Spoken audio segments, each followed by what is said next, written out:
Добрый день, дорогие зрители и читатели Донской государственной публичной библиотеки. На ваших экранах снова Данил Борисов, а это значит, что вы смотрите нашу программу «Беседы у камина». Сегодня у нас в гостях Дмитрий Ханин, ростовский поэт, член Союза писателей России. Здравствуйте, Дима. Добрый день. Я начну с довольно традиционного вопроса. Его часто задают людям творческих профессий. Вдохновение, творчество или все-таки больше ремесло? Вот для вас поэзия это что? В первую очередь, конечно, вдохновение, но вдохновение – гость. И бывают ситуации, когда долго не пишется, и вдохновение надо немножко простимулировать. То есть я в таких случаях беру какой-нибудь предмет, гвоздь, флешка, топор и пишу о каком-то предмете. Возможно, первые строчки получаются натужными и неудачными, но обычно вдохновение, как и аппетит, приходит во время процесса. А можно ли воспитать в себе талант к поэзии? Через начитанность? Ну вот если не было дано, можно ли попробовать наработать это через ремесло? Тут, наверное, можно говорить об этом отдельную передачу на 1,5 часа. На мой взгляд, поэзия состоит из нескольких составляющих.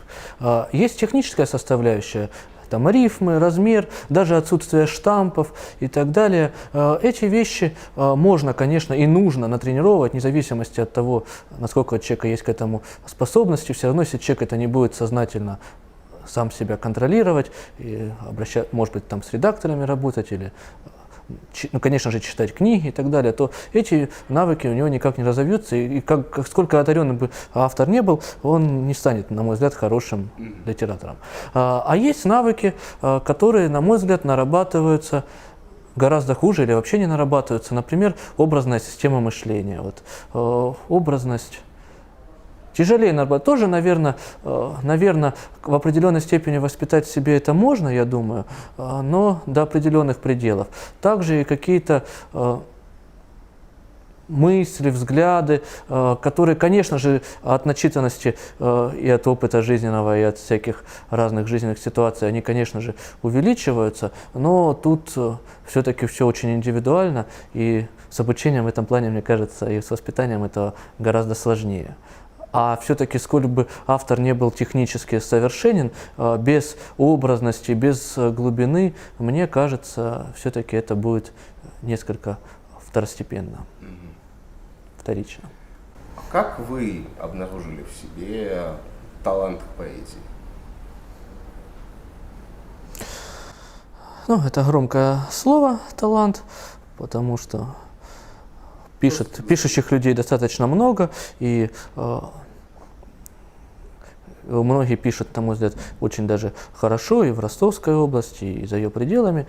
Склонность к написанию стихов возникла в детстве. В детстве очень любил читать стихи. Бабушка с дедушкой очень способствовали этому. В частности, с дедушкой мы часто играли в такую игру, что сочиняли по одной строчке. Один одну строчку, другой другую строчку. И так мы гуляли в детстве и сочиняли стихотворения за время прогулки. С бабушкой играли в другую игру. Брали с полки 10 книжек различных поэтов. Один человек отворачивался, другой читал какое-нибудь четверостишее или пару четверостишей из не очень известного стихотворения, и, соответственно, другой участник игры должен был отгадать автора. Интересно. И книги разнообразили, чтобы не каждый раз одни и те же 10 авторов были. Дома достаточно большая библиотека, и брали разные книги. Это, в общем, первые стихи, которые трудно было назвать стихами, я написал лет в 6, ну, понятно, это был, поэзия это не имела туда никакого отношения, а что-то более-менее осмысленное, хотя, конечно, я очень слабо в техническом плане, наверное, лет в 11 стало появляться. Вы думаете, это как-то связано с развитием психики, с появлением способности к более глубокой рефлексии примерно в этом возрасте? Наверное, да, но я думаю, что тут подтолкнули еще жизненные ситуации. Тогда примерно в это время я в первый раз в жизни, так случилось, попал в больницу, и как-то это, как ни странно, способствовало. Ну, вообще, да, часто бывает так, что у поэтов в периоды их физической немощи, простите за такое слово, болезни становятся поводом для вдохновения. Да, мне кажется, это не только у поэтов, но и у любых творческих профессий. Хотя, на мой взгляд, дай бог обходиться без таких стимуляторов. Лучше быть... Да, конечно, естественно. Лучше получить меньше развития в творческом плане, чем испытывать некоторые вещи. Да. Какие темы в стихотворениях, в поэзии вы бы назвали своими? Вот, когда пишете об этом, чувствуете, что это ваше? И если можно, вот с примерами. Да я стараюсь писать, конечно, на разные темы, вдохновение приходит на разные темы, но, наверное, в первую очередь мои темы – это какое-то философское осмысление, в первую очередь вот какое-то ощущение гармонии, единства с миром. Вот особенно в последнее время для меня это очень важная тема, ощущать себя не каким-то отдельным индивидуумом, а вот каким-то листком, прошу прощения, на дереве жизни, вот частью этого мира, и вообще ощущать вот гармоничность и единство всего вокруг. Вот это очень важная тема, тем более, что не всегда не всегда удается находить вот это связующее начало и вот находить все душевные там силы и в мире находить вот это что-то образующее, вот очень для меня интересно. Ну а также, конечно же, стараюсь писать на разные темы и пишу и о природе. Это, в общем-то, связано с тем, что я только что говорил, и о любви есть стихи, и бытовые, и немножко гражданских есть. Мне кажется, сейчас хороший момент, чтобы сделать небольшой перерыв и почитать стихи. Наизусть я, к сожалению, почти ничего не помню. Да, к тому же и стихи я часто дорабатываю. То есть, если я начну читать наизусть, я могу по ошибке вспомнить не последний вариант и прочитать что-нибудь то, что не хотелось бы читать, какую-нибудь не ту версию. Я перейду дорогу и овраг, и окажусь у старенькой калитки, где первобытной истины в избытке и благостен тенистый полумрак, где за калиткой родина и сад, где тишина под крышей беседки, и солнце чуть качается на ветке, а ягоды на облаке висят. Там небо запрокинутая гладь к деревьям неразрывно приникает, и так друг друга все перетекает, что трудно мир на вещи разделять. И даже трудно вычленить себя из вечности природы переменной, как будто вдруг становишься вселенной, утрачивая собственное «я». Люблю, отвергнув крик вокзальный, забыв о бреднях рядовых, блуждать по городу печально маршрутом старых мостовых. Россия в них, как боль упряма, и я, пройдя свою черту, в брусчатку легшую у храма, немым булыжником врасту. А после, может, на рассвете, среди сомнений и теней, прохожий горбясь не заметит неровность уличных камней. Позволь, Господь, мне быть негладким, но упаси в часы обид стать камнем поднятым за брусчатки, который в родину летит. Хватит, наверное. Спасибо большое. Вот такой вопрос хотелось бы задать. Для вашего мировоззрения вообще существенно понятие настоящий поэт, ненастоящий поэт? Каждый ли, кто берется рифмовать и писать стихи, это поэт? Вот так спрошу. Мне кажется, это вопрос терминологии. Не каждый, скажем так, не каждый, кто берется писать стихи, интересен мне как бы в плане того, чтобы это читать, вот так скажем. Но это, возможно, мое субъективное. На мой взгляд, есть, конечно, объективные какие-то вещи. Там, если у человека много штампов, какие-то технические сбои, то это все-таки несовершенная поэзия. Ну, хотя абсолютно совершенной поэзии, наверное, не существует, любому автору есть куда стремиться. То есть есть объективные вещи. Есть, конечно, в поэзии и много субъективных вещей. Разные направления, особенно извечный спор между традиционной школой и авангардными течениями. Вот, уже тоже традиционный спор. То есть, слава Богу, что берутся писать стихи многие. Часто это людям помогает просто пережить какие-то жизненные ситуации. На мой взгляд, если автор хочет именно зарекомендовать себя как поэт, то, конечно же, помимо того, чтобы просто писать стихи, надо заниматься редактированием, посещать там литобъединения, возможно, работать с редактором. Я работал в свое время, кстати, с редактором. Ну и всяческим образом совершенствовать. А вот всякий ли является поэтом, ну тут вопрос, как определить слово «поэт». На мой взгляд, это не принципиально, называть там поэт, литератор, стихотворец, ну, не так важно, на мой взгляд. Вы упомянули о стихах, которые помогают своему автору, и мы уже упоминали в нашей программе терапевтический эффект любой литературы для ее автора, в том числе. Вы когда-нибудь на себе этот эффект испытывали? Вам ваши стихи как-то в жизни помогали, может быть, пережить что-то? Да, безусловно, и очень часто. Как от каких-то, как в случае каких-то мелких проблем жизненных. Осенью, как известно, часто бывает, вот грусть нападает, охватывает грусть, и, соответственно, когда пишешь стихи, то как-то это все гармонизируется в душе и становится легче. Были и более серьезные ситуации, когда уходили из жизни мои близкие, и тоже мне в определенной степени помогало литературное творчество в этом плане. Насчет литературных объединений. Большинство людей слабо понимает, что вообще такое Союз писателей России, чем эта организация занимается. Есть только вот определенный стереотип у многих, связанный с советским наследием подобного рода организаций, когда, чтобы считаться писателем и поэтом, а не просто тунеядцем, ты обязан был состоять в определенном союзе, иметь членскую книжку. Опять же, громкая история с тем, как Бродского судили за тунеядство. И в этом была основная, наверное, функция тогдашнего союза. Как обстоят дела сейчас?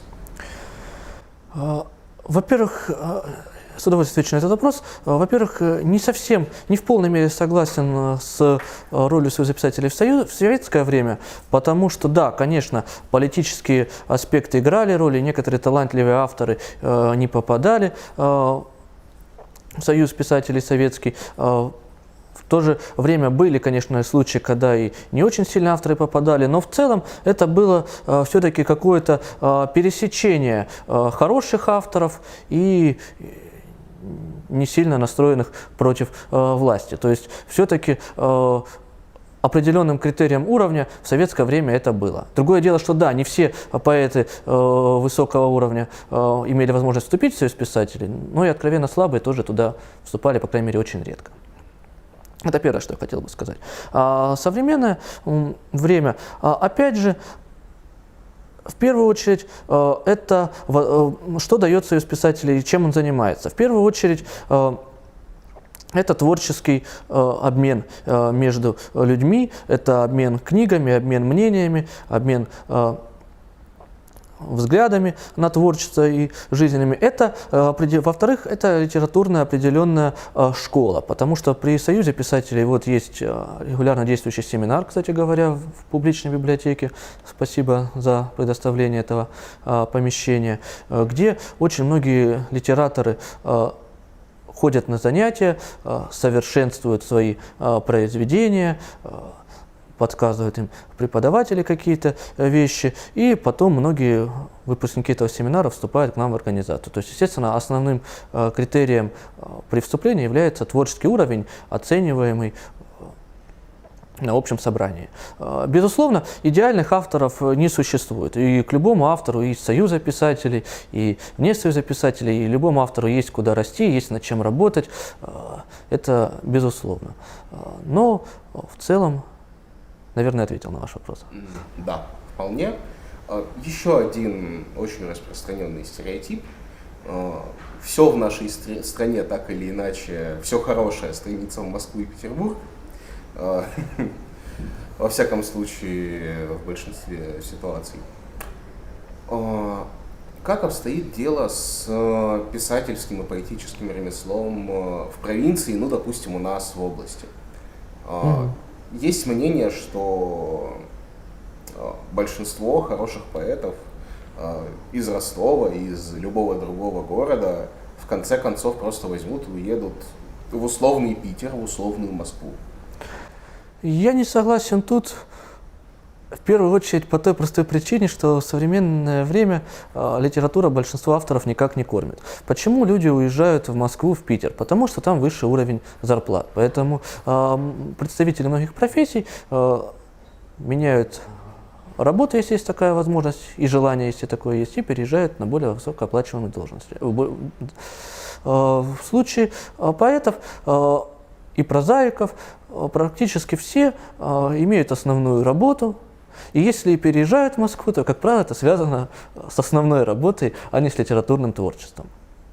В настоящее время так. Поэтому, да, я, конечно, знаю ряд талантливых авторов, которые уехали в Москву, но все-таки это единицы. На мой взгляд, у нас в Ростове очень достойное сложилось литературное общество, очень много интересных авторов, что приятно заметить, что появляются практически каждый год какие-то новые авторы. Ну, появляются они, конечно, не мгновенно, что так вот, как птенец из яйца вылупляется. Но вот каждый год я открываю для себя какие-то новые имена. И мне кажется, что если говорить о поэзии, то ростовская поэзия в целом не уступает московской литературной тусовке, скажем так. Хотя, может быть, большинство авторов менее на слуху. Давайте мы с вами попробуем немного исправить эту ситуацию. Расскажите, пожалуйста, мне и нашим зрителям, кого из ростовских авторов можно почитать, чтобы это действительно принесло удовольствие и чтобы автор действительно был сильный, достойный. Число 3, конечно, сильно меня сдерживает. А давайте от него откажемся. Вот. Хорошо. Сколько вам угодно, называйте всех. Я сейчас назову ряд, конечно же, авторов. Заранее прошу прощения у тех авторов, кого не назову, потому что очень много, как повторюсь, в Ростове, на мой взгляд, талантливых авторов, состоявшихся. И поэтому обязательно я сейчас кого-то забуду, вот, совершенно обязательно. Значит, ну, хочу начать, во-первых, с мэтров, столпов донской поэзии. Это Игорь Николаевич Кудрявцев, у которого я имел честь, так скажем, учиться литературному ремеслу. Вот он был редактором моих первых книг. Очень интересный, глубокий автор. Конечно же, Юрий Петрович Ремесник из города Азов. Многие хиты Малежика, Вячеслава Малежика, да почти все, ну, большинство хитов Вячеслава Малежика на слова Юрия Петровича Ремесника. Хотя, на мой взгляд, это песни, те стихи Ремесника, которые стали песнями, это еще не самые лучшие стихи Ремесника, у него гораздо больше стихов и много очень интересных, очень образных стихов. Это, конечно же, Виктория Можаева из Можаевки. К сожалению, ее в Ростове совсем плохо знают, потому что она очень редко бывает в Ростове, в основном живет в Можаевке, и можно только в интернете почитать, в основном так, или в книгах. Конечно же, есть и Валентина Курмакаева, и Клавдия Павленко, и Ирина Сазонова, и очень много других авторов, молодые авторы, Анжелика Салтанова, Елена Альмалибре, конечно же, Сергей Волошин.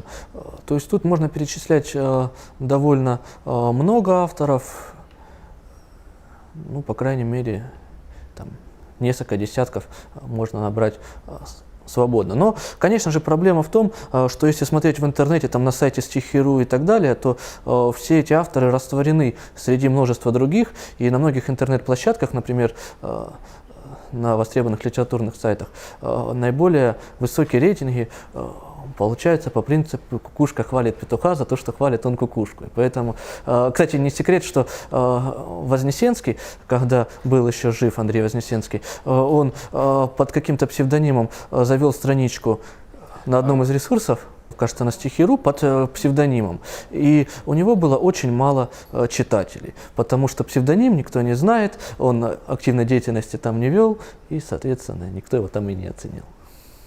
Вопрос, возможно, в некотором роде печальный. Есть распространенная, достаточно на слуху история о том, что, не буду называть, кто именно это был, вот, но один из известных российских писателей, один из, так скажем, птенцов Елены Шубиной, вот, после выпуска своего второго, кажется, успешного романа, написал в Твиттере следующую фразу: «Ну вот теперь с выплатом ипотеки станет полегче». Достаточно грустная ситуация у нас с финансами в литературной среде. Как дела обстоят в этом аспекте у поэтов? Потому что мне кажется, что... Да, практически никак. Да, на самом деле, абсолютно не более печально, потому что у прозаиков тоже дела обстоят весьма с этим плохо, в том плане, что единицы получают эти премии, единицы. Гораздо меньше, чем талантливых авторов. Да, есть талантливые авторы, которым разово удалось там получить какую-то премию или какие-то большие гонорары за несколько книг удалось получить. Вот. Но это единичные случаи. У поэтов мне как раз грех жаловаться, я несколько раз получал и стипендию губернаторскую, и по линии Министерства культуры, благо Союз писателей выдвигал меня на получение этих премий, и от Союза писателей получал некоторые выплаты, но, безусловно, это лишь приятная добавка, скажем так, но на эти деньги невозможно там прожить, тем более там содержать семью и так далее. То есть... Хотя, еще раз повторюсь, мне как раз грех жаловаться. Я получил от поэзии в этом плане больше, чем многие. Наш традиционный завершающий вопрос. 3 главных совета для начинающего поэта. Какие вот вы могли бы дать? Во-первых, обучаться. Во-вторых, то есть многие подходят по принципу такому, что я стихотворение написал, так оно мне пришло свыше, я ничего в нем менять не буду, вот как есть, оно так и есть. Нет, этот принцип... Во-первых, большинство классиков этот принцип не соблюдали, большинство классиков работали над своими стихами. То есть не бояться редактуры, не бояться критики и работать над стихами. Второй совет – не терять собственную индивидуальность, не зажиматься в какими-то рамками, потому что все равно, конечно же, автор должен понимать, чего он хочет. Те же советы, они могут быть совершенно разные. Кто-то исповедует, скажем так, авангардную литературу, кто-то более традиционную. И надо выбирать из этого моря именно то, что подходит тебе лично. Ну и третье, это, конечно же, больше читать. Но читать не все подряд, а читать то, в первую очередь, что тебе близко, и то, что признано классикой, даже то, что не близко просто для, как бы сказать, общего развития. И тогда это дает, конечно же, и не только стихи читать, читать и прозу. Например, меня очень часто вдохновляет на сочинение собственных стихов как раз-таки прочтение крупных прозаических произведений, романов, каких-то повестей, классиков, которые меня затрагивают. Тут какие-то мысли они вызывают, и часто получается какой-то отклик. Не напрямую отклик, а просто какие-то размышления на смежные темы. Вот, собственно, наверное, 3 основных совета. Спасибо вам большое. Спасибо вам. Что ж, увидимся с вами в следующем выпуске «Бесед у камина». Хорошего вам дня и отличного настроения.